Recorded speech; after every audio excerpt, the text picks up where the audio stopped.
Welcome back, Commanders, to the second video of the play of the season for the Red Alert Global League Season 3.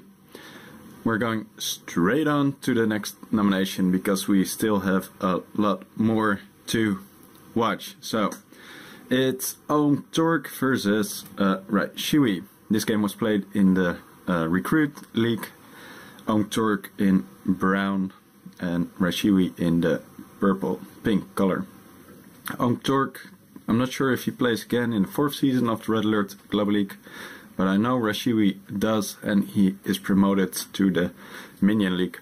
RAGL is a more known player in the community as he does his Twitch cast. He plays all kinds of computer games and sometimes also open array, usually accompanied with some beers, very laid back atmosphere, so definitely check out his channel.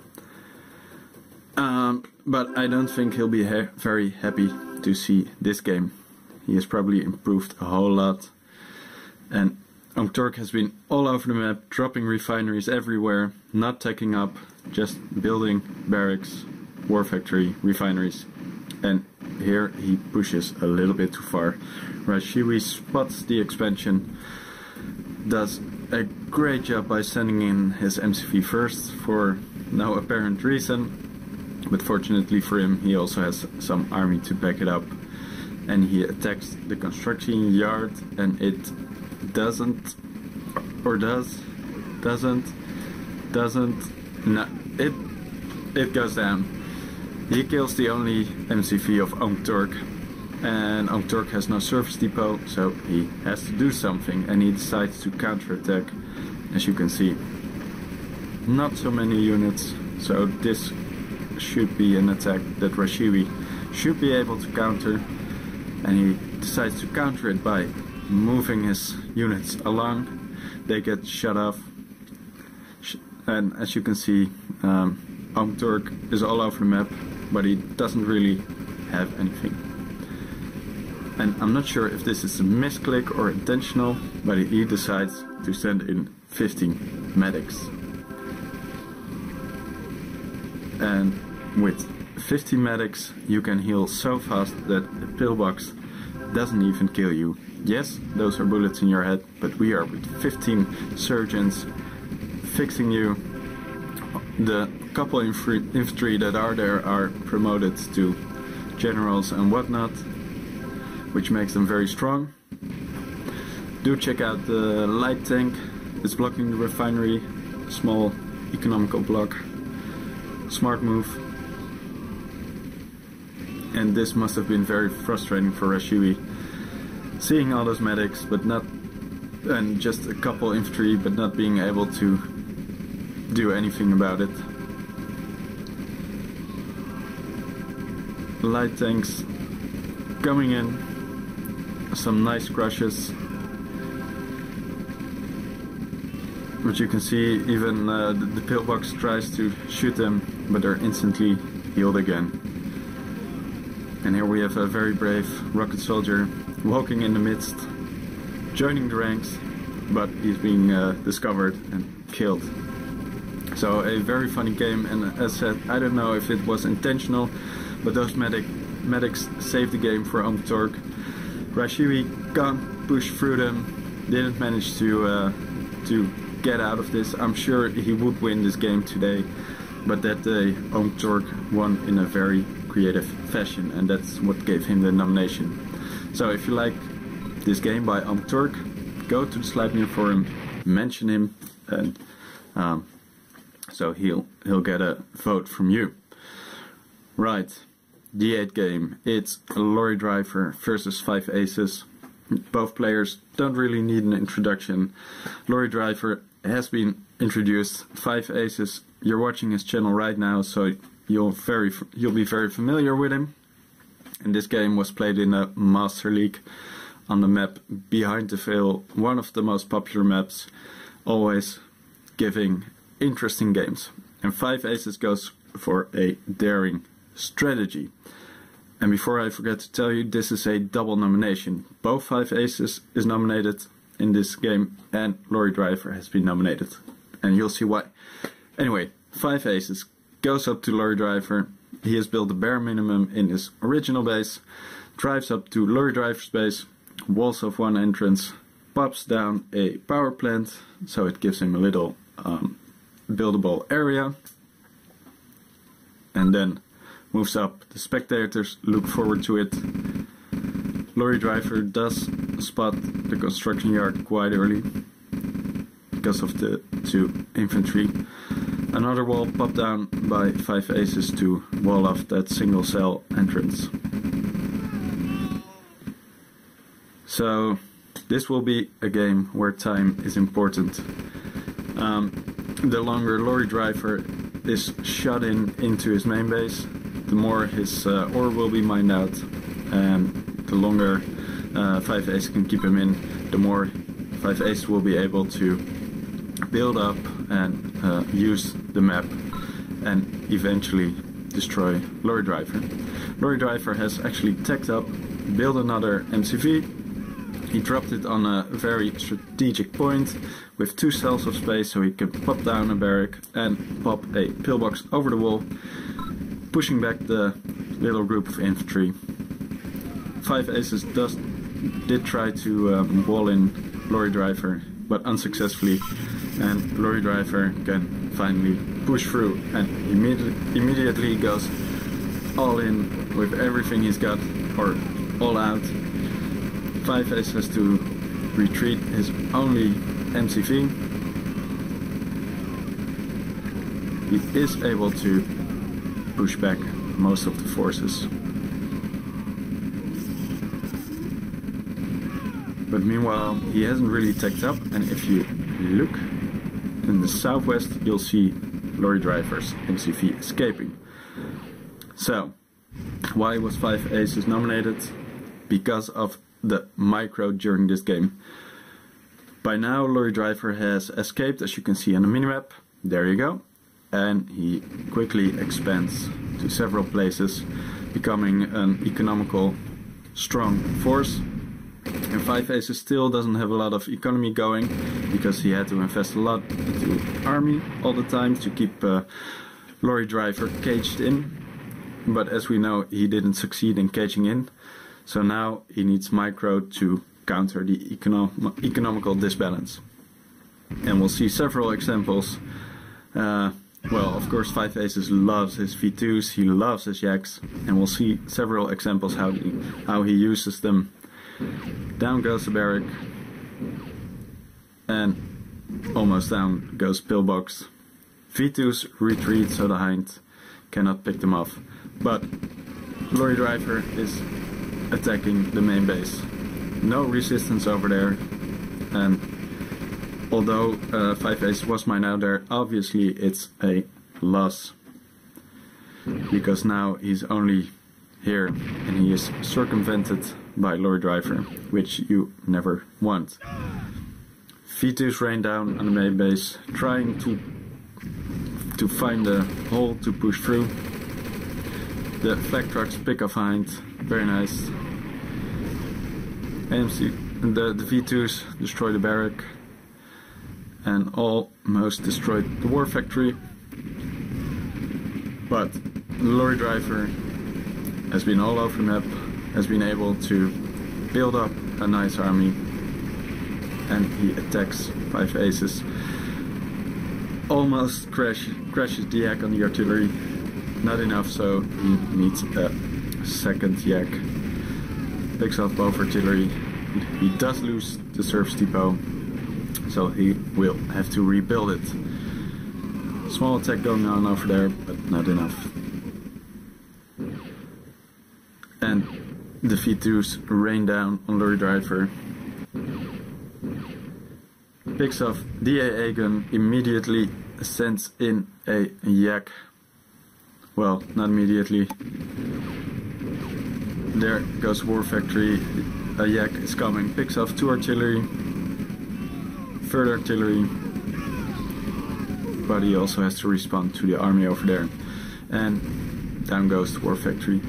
So it's the micro, such micro, that gave 5 aces this nomination. And well, we all know him as a player who really pushes the game to the limit. He uses every unit and in such a micro heavy way. And I think some of the spectators also said it. 5 Aces is one of the players who can turn around a game that is seemingly lost only using great micro. So that makes him so fun to watch. Lorry Driver, however, was nominated because he got surprised with a nasty strategy, being boxed, having a really hard time, but being able to break out and overturn this game and going for the win. So this game is a double nomination. You can nominate either of them or both of them, whatever you want, because as said, while watching these videos, keep your 3 favorites in mind. Go to the Sleipnir forum. I'll provide a link somewhere down below where you can vote. Watch the egg. Watch the V2, that was great. I'll provide a link you can follow.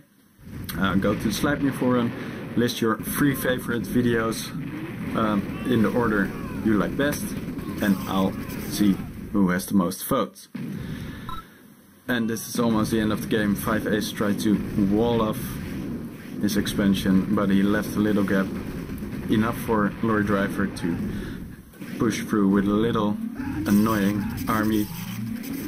Annoyingly enough so that 5 Aces had to respond. And his army is moving, and that gives Lorry Driver the opportunity to attack from the other side as well. And I'll just speed up because this can take a long time. All the power goes down, economy is lost, planes getting shot, 5 Ace has to repel it. Well, and just one more thing, this game is already basically lost by 5 Aces, but I like how he holds on, doesn't give up. He is even teched up, he has a tech center. There's an Iron Curtain, which is currently ready, but can he withstand this massive blob by Lorry Driver, who's knocking on the back door. Also, as you can see, 5 Aces never managed to push through on the main base, and well, if you're not able to push through there, then you probably won't win the game. Anyway, in goes the army, but 5 Aces Iron Curtains the Harvester. Great move, crushes lots of infantry, he soaks up all the damage. Lorry Driver sees the army of 5 Aces coming and decides he'll have to retreat, because with the Iron Curtain Harvester, well, he can obviously not destroy the units. So, very nice use of the Iron Curtain. The massive army has lost a lot already. If we get a trench war, World War I style. Both armies are more or less destroyed, and what was a big army before is now hardly anything. Last push by Lorry Driver. 5 Aces says GG, and it's end of game. So a double nomination in a great game that was awesome to watch. The crowd went wild, and for good reason, because it was awesome. Next game, it's Black Ant versus Lucas, and this nomination is called Luctor et Emergo. It's a quote from a Dutch province. It's Latin, obviously, and it means I had to wrestle, but I came out on top. And I think it's a very nice quote, and I think it's very appropriate for this nomination, so that's why I named this nomination like that. We have Lucas in green. He's a minion player in the 4th season, and Black Ant in blue, the master player who I've already introduced. The first battle was definitely won by Lucas, destroyed everything. And here Black Ant has some artillery, very dangerous, some nice shots, but the infantry of Black Ant is getting destroyed. His artillery is getting flanked by light tanks, and this was a good battle for Lucas. Black Ant losing lots and lots and lots of army. He has some nice expansions. If you look at the minimap, he's basically all over the map. And if you look in the top left of the corner of your screen, you'll see that both have a satellite, GPS satellite running more or less built at the same moment. Lucas a couple seconds before Black Ant. So that's the current state of this game. And then we'll switch to the view of Black Ant, because he is completely surprised by this massive blob. He's on low power. Tanya and the Heinz are coming in to try to push this this massive blob. But Lucas has a Heinz ready, picks off Tanya, and he pushes the Black Ant Heinz away with his own Heinz. I'm not sure if that's intentional, but it's effective, I guess. Several buildings go down. Yaks are getting, Heinz are getting shot from the sky.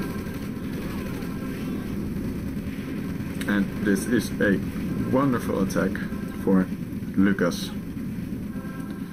Black Ant does have an army, but it's completely out of position. And it does nothing for him. Reinforcements coming, and Lucas is able to push through. Tanya got out of the barracks, walked 100 meters, shot 2 times, and was run over by lighting immediately. So that's a little bit of bad luck. In comes a massive tank block for Black Ant. And Lucas sends in his lightings, and I'm not sure if it's intentional, but the lightings shield off the infantry so nice, prevent lots of squashing of infantry, couple squashes. And on the other hand, Lucas's lightings go into the infantry and demolish. They decimate the entire army, which gives him the opportunity to go on. And first he has destroyed the natural expansion, but he goes on into the main base. The ore refinery is down, the construction yard is down, AA unit goes down, war factory also falls.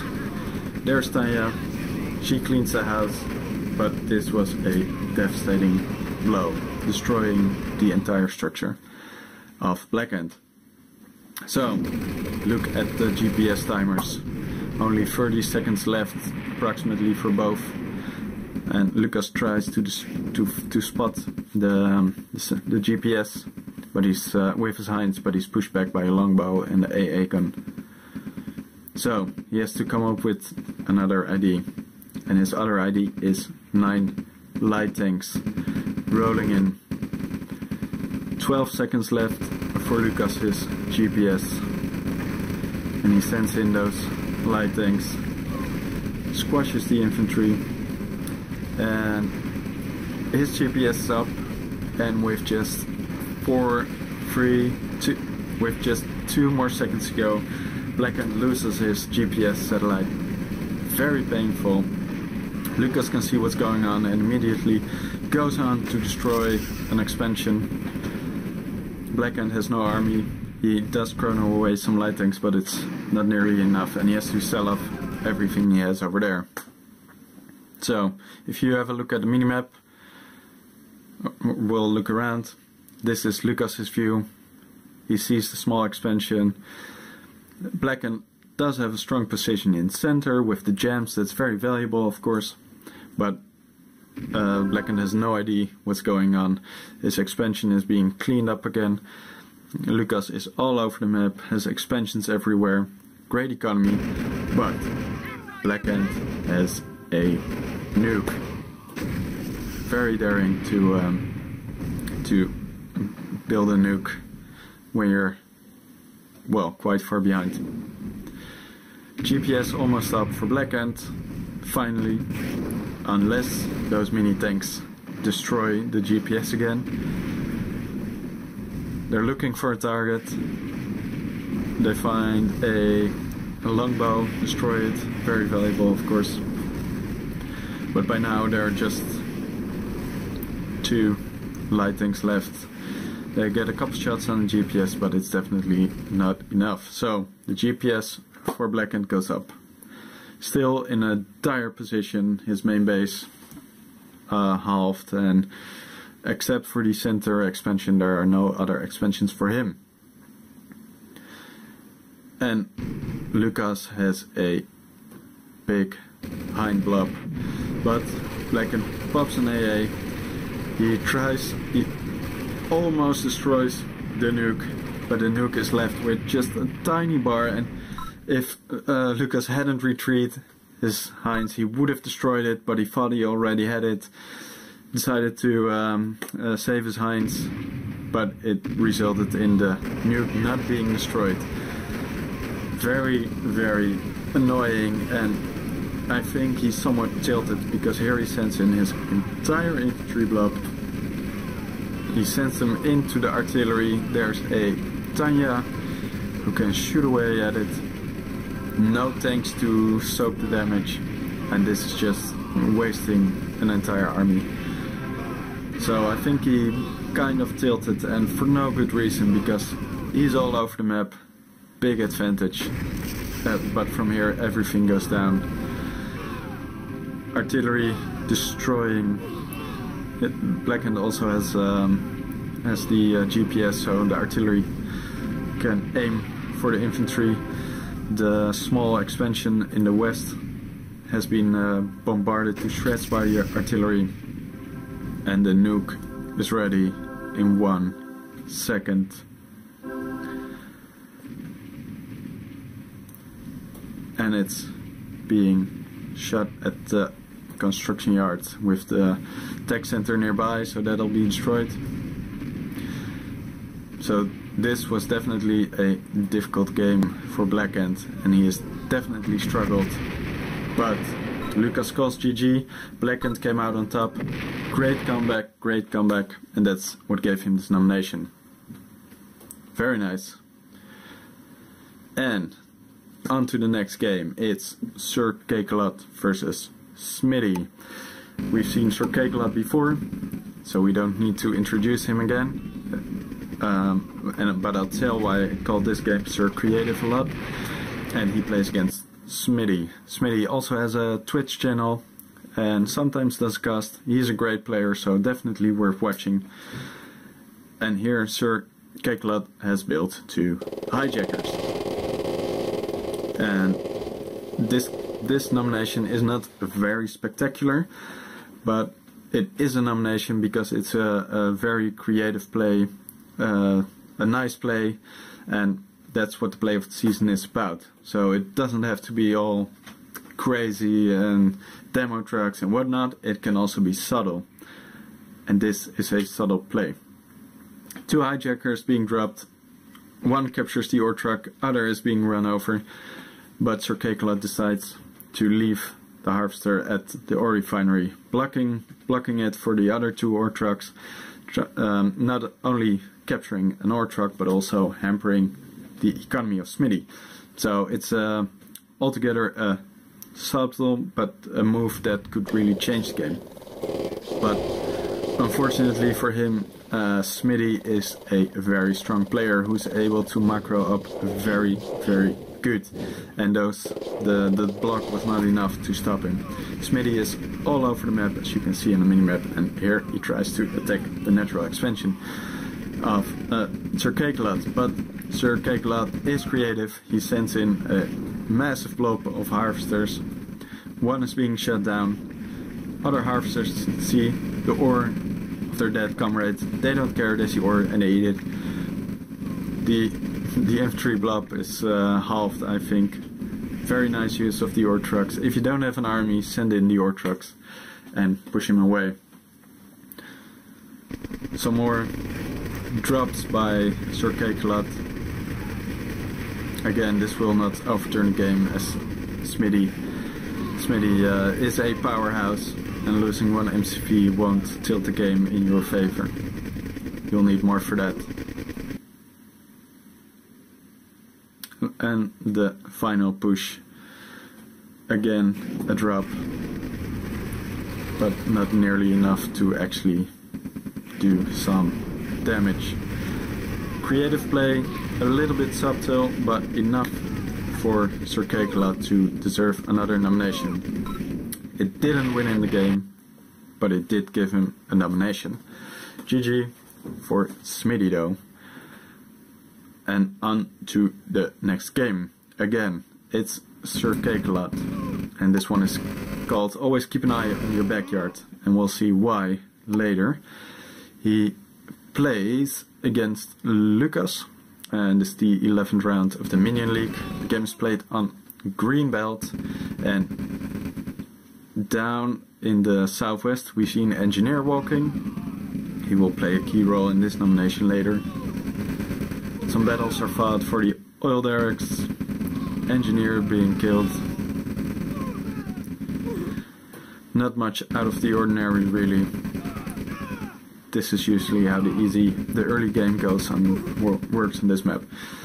And there's a group of grenadiers coming in from the other side. Lucas decides it's time to expand using his first MCV.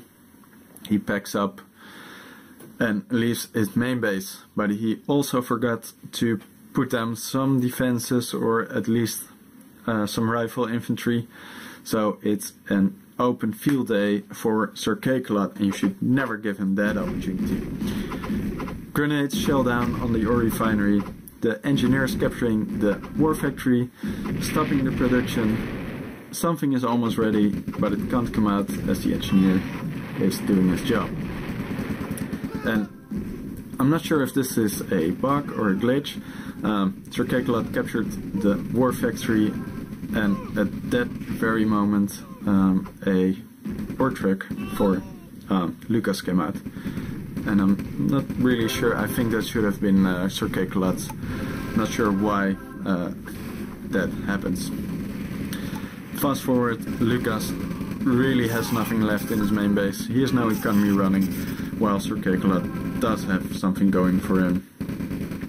He's just playing a normal game, taking up, building stuff, and Lucas decides it's hopeless, for good reason.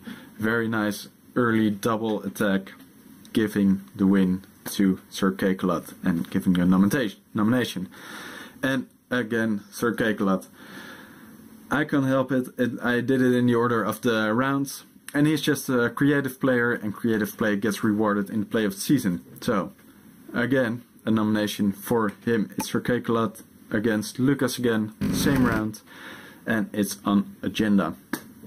And this is a nomination that really shows what I had in mind when I started the play of the seasons.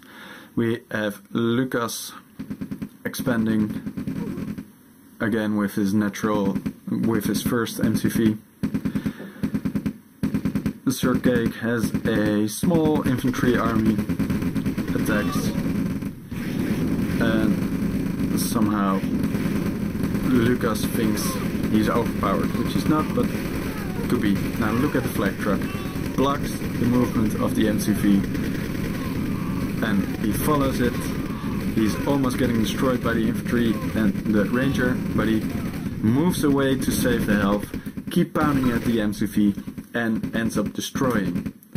Lucas, annoyed, he loses his only MCV, and he lost his MCV because of the great micro with the flag truck, first blocking the movement of the MCV, then moving away from enemy fire to preserve the flag truck, and it was enough to make sure that the MCV got destroyed. Lucas has one final attack in mind, but he sends his infantry head first into the flame tower instead of his ore trucks, which should have tanked for him, and half of his army gets destroyed. And well, RAGL, he's gonna lose this MCV, but he has an extra MCV. Really, this game was over when the MCV was destroyed. So it's a great example of how micro can win a game. Anyway, thanks for watching. I hope you enjoyed the video. Go to the Sleipnir forum and vote on your 3 favorite videos. Thanks for watching. Peace out.